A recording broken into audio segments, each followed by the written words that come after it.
stop me now, they won't stop me now, they won't stop me, no. They won't stop me now, they won't stop me now, they won't stop me, no.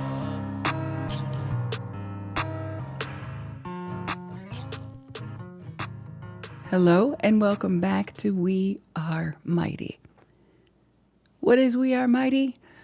You know, I periodically like to remind you. It is a chronicling of my journey, my grief journey after losing my son Miles, aka Mighty, back in 2023, July 16th to be exact. So we are coming up on the 3-year anniversary. Why did I call this We Are Mighty? Because Miles lived up to his nickname, Mighty, in every single way. And I wanted to channel that energy, remember him, honor him, and hopefully keep his legacy and his memory alive. So how y'all been doing? How's your grief journey going? Have you made any strides? Have you gotten any better? Have you dealt with some of the depression, some of the sadness, and turned it around?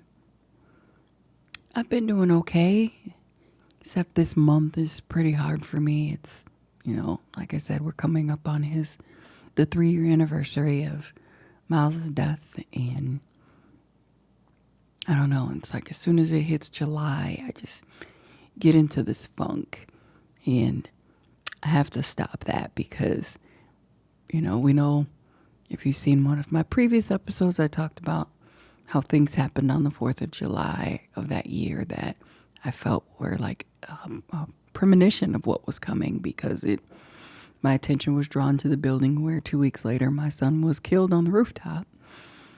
So I don't really enjoy the 4th of July anymore. And it was kind of difficult because my husband is the one who his family looks to lead the festivities, if you will, on the 4th of July. And I really didn't want to go. I didn't want to be around anybody. But for him, I did. And the family was enjoying themselves, and I kind of stayed secluded, which is where I wanted to be. But I felt a little bit bad because, he was enjoying himself with his family. But I started this month off. I woke up on July 1st and was like, I hate this month. This month is going to be horrible. I'm going to have to deal with a lot. I'm going to have to deal with memories. I'm going to have to deal with a trial, which is set for later this month. And I was just dreading it. And I didn't think about how you can set the tone for your day and for yourself when you start off that way. I literally got out of bed feeling like that. This was July 1st. So I was running late for work that morning. I get to work, can't find my badge to get in. Finally find it, get in, get going. A few hours into the day, I find out someone very close to our family passed away right before lunch. And then I left for lunch and I had a car accident. Crazy thing about that was the car accident was in the exact spot where Miles had totaled his car years ago. So that had me kind of messed up. Then I get home that evening and the temperature in my refrigerator was 56 degrees. Usually we're at somewhere between 35, 37 degrees, not 56. So yeah, we couldn't get the temperature to go down in the refrigerator. I had cranky babies. I think I broke a glass. Just the day just went downhill. And my son reminded me, He said, Mom, we are not going to claim negativity for this month just because of it being July. You know that we speak positivity, and that's how our day will be. You did this. He literally told me you did this by starting your day off negative. You expected negativity, and that's what you got. And I had to stop myself because, that's usually a speech a mama would give her son. But he was right, and he reminded me. And so the next day, I said, I'm going to turn this around. No matter what happens, I'm going to face this month with positivity, because the stuff that happened on July 1st was enough for the whole month. I don't want any more crazy mishaps, freak accident things. And then the crazy thing, the refrigerator got cold again. Interesting, huh? So yeah, I had to catch myself before I spent weeks in a funk and got to a point where I wasn't able to get myself out of it. So I'm so grateful for my son for reminding me of things that I've had to say to him in the past. So obviously he was listening, and we turned that thing around. But I sing in a band, and we had a rehearsal a few nights ago. And in the rehearsal, I don't know even how it happened. It's hilarious. Like, a lot of the people who are in the band play or sing or work at churches. And so we were realizing in some of these songs that weren't necessarily gospel songs, there were things or notes that sounded like particular gospel songs. And there was one song that literally sounded like one of my favorites, Speak to My Heart. And I actually started singing the song, and the band started playing behind me, and we just went full on into this gospel song. And one of the band members actually got choked up, and we had this whole spiritual moment during band rehearsal. And it ended up going from band rehearsal to basically praise and worship to like a testimony service. Everybody wanted to give a little bit of their testimony, and it actually helped us as a band, to get closer.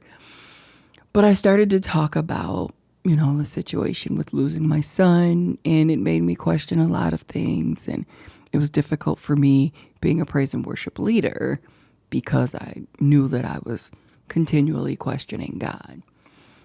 And someone said to me, man, that's just crazy. No parent should ever have to bury their child. And a lot of people have said that to me. No parent should ever have to bury their child. And I thought about it, and I think it's because of things that I've discovered while doing this podcast. Who said that? Where is it written, or where is it a rule that no parent should ever have to bury their child? Now, no parent will ever want to bury their child, but no child will ever want to bury their parent. The thing we know is death is inevitable, but nobody wants to face it from any angle. Even when people grow to be 100 years old, it's still difficult for their family when they pass on. And I don't know why, when they said that to me, it just came to me like, how can we say that? No parent should ever have to bury their child. You don't know what some parents may have to go through. Their child may be suffering. They may have to. Nobody wants to unexpectedly. Nobody wants to, like I said, bury their child, period. But again, it goes back to, we were never promised how long people would be here. That's all us. That's our thinking. That's our assumption. And I think that may be what makes it so much harder when you have to deal with unexpected deaths or young deaths, or I mean, especially when it's a child of a young age, because who can really prepare themselves for that? I don't think anybody can. But again, I don't think you can at any age.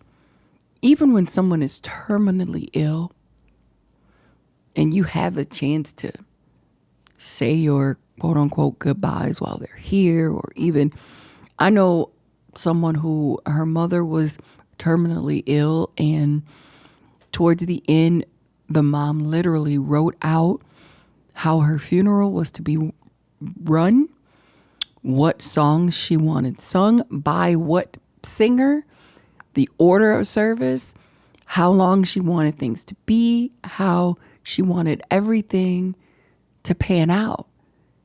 And my friends, she was there and playing this with her mom, and they prepared everything, but it still didn't make it any easier when her mom actually passed away. So to say no parent should ever have to bury their child, I guess to me is, I can't say hypocritical, but it's just, honestly, when you think about it, it's an awkward thing to say. Because if we had it our way, we wouldn't bury any loved ones. You wouldn't want to, there's young kids who have had to deal with losing their parents. There's old adults who have had to deal with losing their parents who still didn't want to. So I just wonder where the origin of that statement lies. Who came up with that? Because it's literally like a cliche type of thing. That's almost like, oh, at least there's no more pain. I do agree that there's no more pain for the person who was sick, but now they're gone. The pain has now started for their loved ones. Maybe I just look at it from a different perspective. I don't know. Like I said, that statement, just in this past week hearing it, it just hit me different. Can we really say no parent? Again, no parent would ever, ever, ever want to bury their child. And that's even parents who are 60, 70 years old and their kids 40, 50. They still have lived into adulthood, but no, they wouldn't want to bury their child. The fact of the matter is it can happen at any time. I don't want to lose my parents, but it could happen at any time. Does it make grief any easier? Hell no.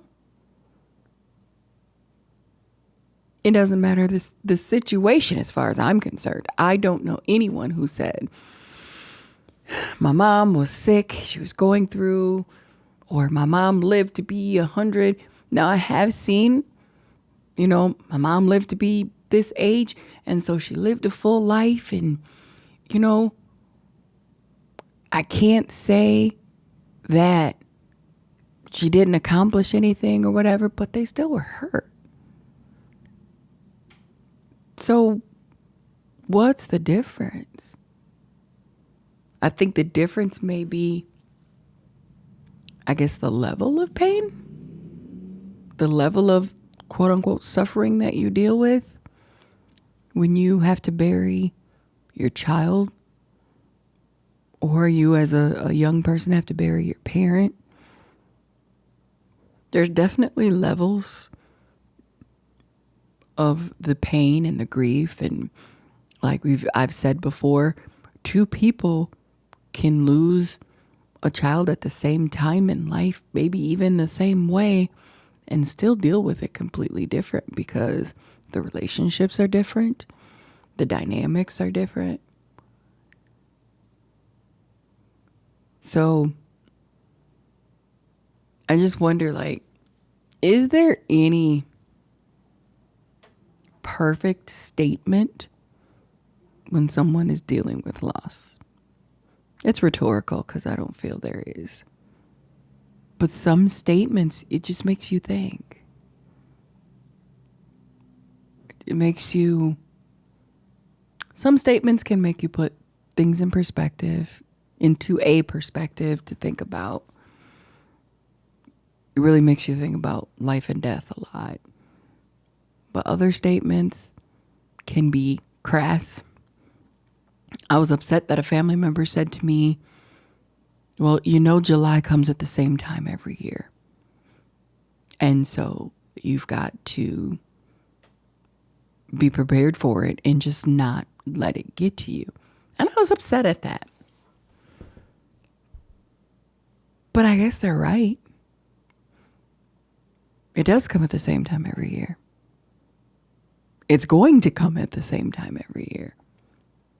So what am I going to do? Every year, July 1st through July 31st, just deal with depression and anger and sadness. And I feel like that negates everything that I've said and done for the past 2.5 years.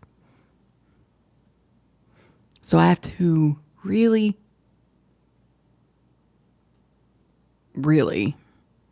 convince myself July is just like any other month. And I think it's just this year is so hard because, again, we're scheduled to go to trial this month. And that gives me anxiety because once the trial's done, or probably during the trial, I'll know more details. The thing about, I'm sure it's not just in the area where I am, they don't give you all of the information until trial or until trial's over, until conviction. And even still then, there may be some things that you don't get. I was told once they had built the case and they got the guy that, I could get some of his belongings back. No, I wasn't able to do that. I was told that the autopsy report, was done. I got the death certificate, but I couldn't get the autopsy report. Fact of the matter is we're 3 years later and I don't know how many times my son was hit. I don't know where he was hit. I know the quote unquote kill shot. Other than that, there's a lot of unanswered questions. And I think the trial is going to reopen some wounds. And I probably have some anxiety related to that. Rightfully so, right? I mean, I know they play the 911 calls and all of that stuff. So who knows how all of this is going to affect me. And maybe this will be the last July that I am dealing with the pain and the anger all over again. I'm not going to promise that because, triggers, things, you never know what's going to happen. And grief loves for you to predict what will or won't happen. And it makes sure that you are wrong. Makes absolute sure that you are wrong. I made a post about, I believe the scripture is Proverbs 18 and 21. Don't quote me, but the one that says, life and death lie in the power of the tongue. And I said that related to, fact check over here, I guess I'm right. I said that related to July 1st when I woke up and made the statements about how bad the month was going to be. And that day ended up being bad. But you can also speak on things, and I'm going to get a little spiritual here. The enemy will take things that you say and use them against you. So I can easily say, it's July, I'm good, I'm not worried about it, I'm not stressing over it. I can walk out the door and see something that completely takes me over the edge, because that's how the enemy works. That's how grief works. I feel like grief is of the enemy. Now, that's not biblical. That's not anything that I've learned anywhere. That's just my feeling. Because who would want you to continue to go through these feelings, these emotions? Look, I'm getting amped up just thinking about it. There's nobody who could want you to deal with this like that except for the enemy. That's just my take on it. Please don't fact check me or quote me or at me, as they say. I just don't, I can't see any other thing. Now, of course, we know that anything the enemy brings against us is because God has allowed it. So I have a hard time now with that. He won't put more on us than we can bear. Some of it I can't bear. I have to deal with it. I have to move forward with it, but it's very difficult to bear it. So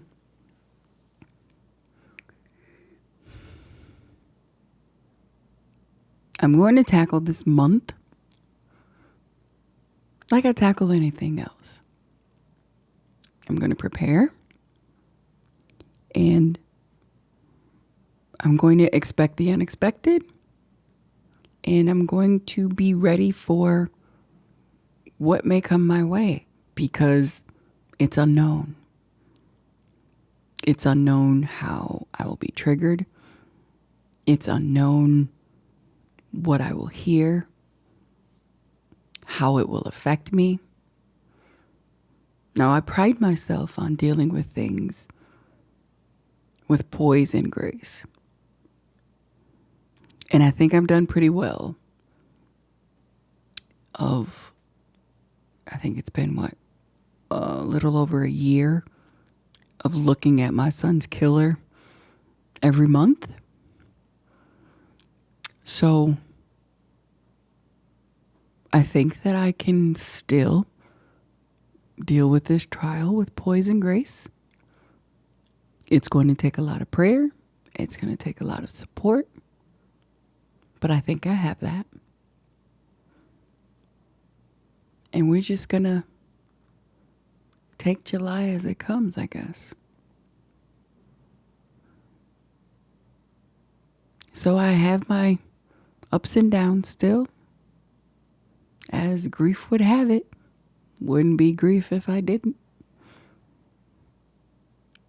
As you can see, I get emotional. I get excited. And not the good excited. And then I have my mellow days. I have my low days where it's just, I don't want to deal with it. Then I have my days where I'm just chill. And this month, unfortunately, may be way more of a roller coaster. Because in the midst of all of this, that beautiful foster child that I was blessed with last year will be one this month. Yeah, God's funny.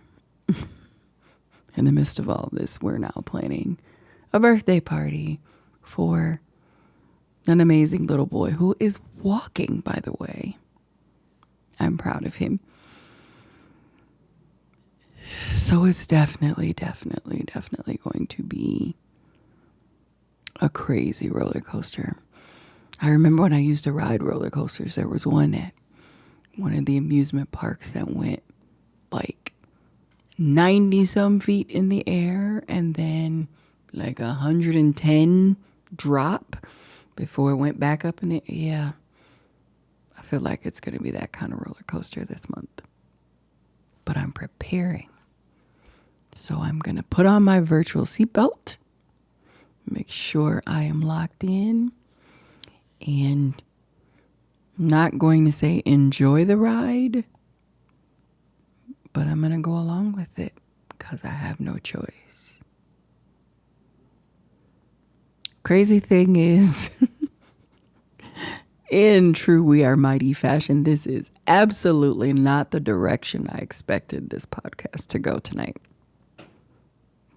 But apparently it is what was supposed to be said. If you are dealing with grief, if you are dealing with having to go through the court system or having to go through, someone being taken from you and having to relive it or face the person who did it, I pray for you. I pray for your strength because I know how hard it is for me. No parent should have to go through that. No parent should have to go through an evil person taking their child from them. I guess that just made me hypocritical because I guess nobody wrote that either. But I'm saying no parent, because really in the situation, and this is another thing that may sound cliche, but it is so true. 2 families are dealing with loss here. The family who lost their loved one, and then the family of the person who, I guess I'll say allegedly, took their loved one from them. And it's a lot. It's a lot to deal with all around. I don't have hatred for anybody. I'm just not built that way. But I definitely feel that that person needs to pay for what he did to my son or be punished. I'm not saying take him out or nothing like that. I'm just saying there's repercussions. I raised my kids. Every decision you make, for every action, there's a reaction, positive or negative. For every choice you make, there's going to be repercussions, or there's going to be a response to that choice, positive or negative. And so for this young man who chose to shoot my son, there's repercussions. Anyway, I guess I'm, again, preparing myself. So I'm just going to step down off my soapbox at this point. We are here every other Friday, everywhere you listen to podcasts. You can watch us on Spotify and YouTube. Feel free to email me if you'd like to see a topic discussed, if you'd like to join me at wearemighty24@gmail.com. Always remember, in everything you do, be true to yourself, be strong, and be mighty. Now listen to my son as he takes us home. See you next time. They won't stop me now, they won't stop me now, they won't stop me, no. They won't stop me now, they won't stop me now, they won't stop me, no.